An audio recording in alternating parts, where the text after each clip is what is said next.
What's going on, everybody, and welcome back. I'm Eric for President. For those new to the channel, links and sources for all stories discussed, you can find those in the video description. Timestamps for all stories discussed will be down in the pinned comment. That way you can watch exactly what you want. Also, the secondary channel with daily VR clips and the link for the current Oculus Quest headset giveaway ending at the end of this month will be down in the pinned comment as well. Please leave a like to support this video.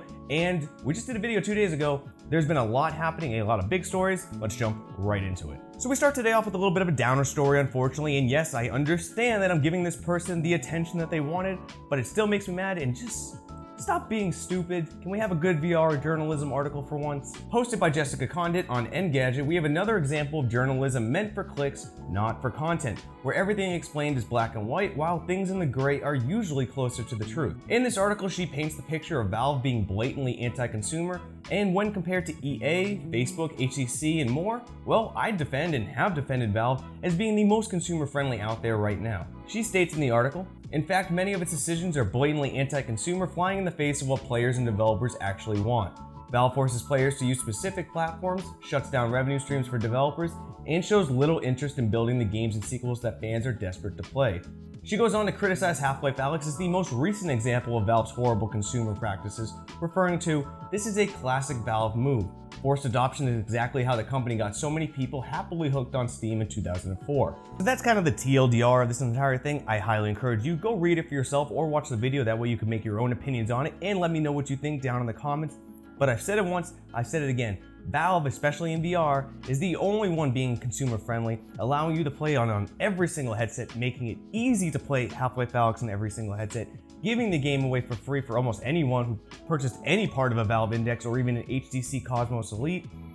And the list goes on and on. If forced adoption is your problem, I'm sorry that this company isn't giving everything you wanted from the past, but every time I see a Valve game launch, it usually moves the gaming genre forward, and I'm very excited to see what they're gonna force us to keep moving forward with. Those are just my thoughts, let me know yours. Well, let's move on to all the positive stuff going on. In part of Facebook's Gaming Developer Conference, there was a video about the virtual reality best practices. It was very well done. We learned a lot, especially about where the future is of getting VR mainstream. As part of the Facebook's Game Developers Conference, Dan Morris and Greg Smith both talked about VR best practices and presented in a pretty great manner a lot of useful info.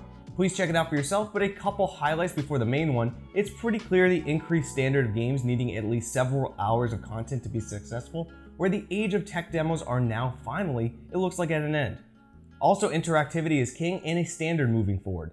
Dan Morris gives the great example of finding a lighter and a grabbable stack of dollar bills in game. Naturally, many will try to light the bills on fire, yet if that's not able to be done, it will disappoint many users with the lack of interactivity. If people would normally try something in a VR game that would work in real life, but doesn't in the game, that may not meet standards moving forward anymore, and it's great to see how far VR has come. But the most fun part to listen to was Dan Morris's talk on mixed reality capture and why it's so important for VR. And that's because he thinks mixed reality is the future of accelerating mainstream VR.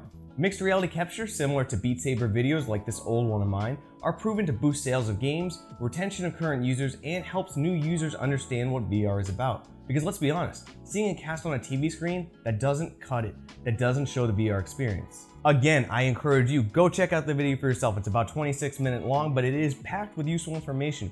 And I'm very excited to see them talking about mixed reality so much.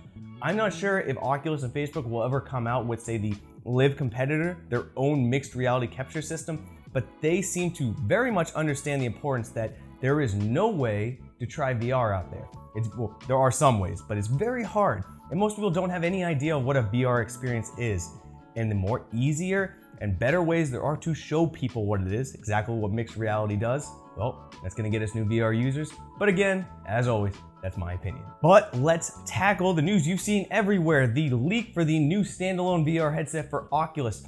And I'm just gonna say this now, I don't think it's the Quest 2.0. We are hyping that too soon. Let's go over exactly what we know, and I'll give a small amount of opinions on it. First seen on Reddit, Facebook's Oculus developer documentation website there leaks a code for a headset with a single new controller and a first access developer program codenamed Del Mar. Here you can see the screenshot taken, which was edited at a later date, that says, the information contained on this page is restricted to Del Mar developer only.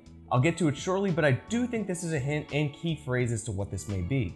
There is also documentation seen here for the mobile input API, which indicates that Del Mar is likely standalone with a new controller codenamed Jedi. Now you've probably seen a bunch of articles, a bunch of videos, a bunch of everything saying how this is probably the Oculus Quest 2.0. And while that may be true, it very much may be, I think there's a lot of other things it could be as well, and I'd like to talk about those. For starters, Facebook did say that the Oculus Go successor would likely be controller free. Seeing a new controller in the works would hint more likely at a Quest successor. However, stable hand tracking seems very far out, and that may have been a very optimistic mindset, and controllers may be a necessity for the time being. Also, there was external documentation for developers that currently want to develop for it, meaning the hardware may already be partially usable, and with developers still greatly understanding how to work with the Quest, a whole new API and development tools hint at something very different than just the new Quest. That's really all we know right now. We know nothing if this is the Quest 2.0 or a Quest successor, but I'm very interested to hear your thoughts on this. But I really do not believe that this will be a pure Quest successor. It could be a Quest S, it could be a Quest Lite, you could have a Go 2, or an AR-focused headset with mixed reality applications as well. There's a lot this could be, and I think it's way too early to even think this is a Quest 2.0 because the Oculus Quest still has so much more that it can do. Developers are still working out how to make games better for it, and the life cycle of this Oculus Quest I think is going to be a lot longer than we anticipate. That's just my thoughts, let me know yours. And let's end with two quickie stories, but two very fun stories. And Lord Gabe thinks we're way closer to the Matrix than we realize. Are you going to take the red pill or are you taking the blue pill? Lord Gabe, the only way I'll refer to him, had a random interview with IGN that was a great surprise, probably getting ahead of the release of Half-Life Alyx on Monday. The video on YouTube will be linked in the video description, but Lord Gabe had this to say. We're way closer to the Matrix than people realize, he stated. It's not going to be the Matrix. The Matrix is a movie, and it misses all the interesting technical subtleties and just how weird the post-brain computer interface world is going to be. But it's going to have a huge impact on the kind of experiences that we can create for people. When speaking on motor and visual cortex terms, in an integrated VR world, he said this: I think that it's an extinction level event for every entertainment form that's not thinking about this. It's going to change. If you're in the entertainment business and you're not thinking about this, you're gonna be thinking about it a lot more in the future. A really cool interview, highly encourage you, again, watch it. Tons of cool stuff to watch in this video. However, I'm interested to hear your thoughts. Are you buying into this? Do you think we're closer to some version of the Matrix, or are we pretty far away from that? The only thing I can say about it is I remember 15, 20 years ago what I was using technology-wise, and I see what I'm using now. I just stabbed a zombie through the head with a knife the other day in VR. Never thought that was gonna happen in my lifetime. Maybe we are close to the Matrix, let me know. And finally, I want to end just like the last episode on a game that needs attention, and it's something to just have fun and to just relax. In color space, you don't just color in a scene, you color a scene from the inside. Equipped with a palette and a wand, you're transported into any of 13 beautiful black and white worlds. You fill in the world with as many colors as you like, one tree, rock, and flower at the same time. As you color, the scene comes to life around you. As you color, the scenes come to life around you. Rivers run, birds fly, planets revolve, and meteors shine.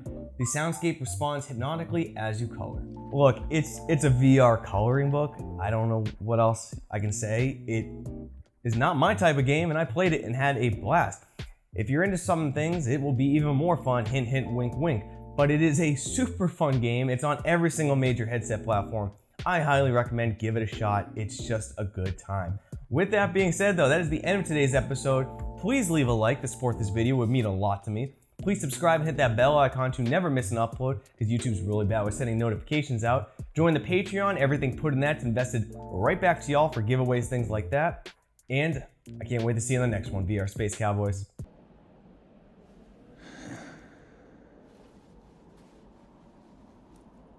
Bang.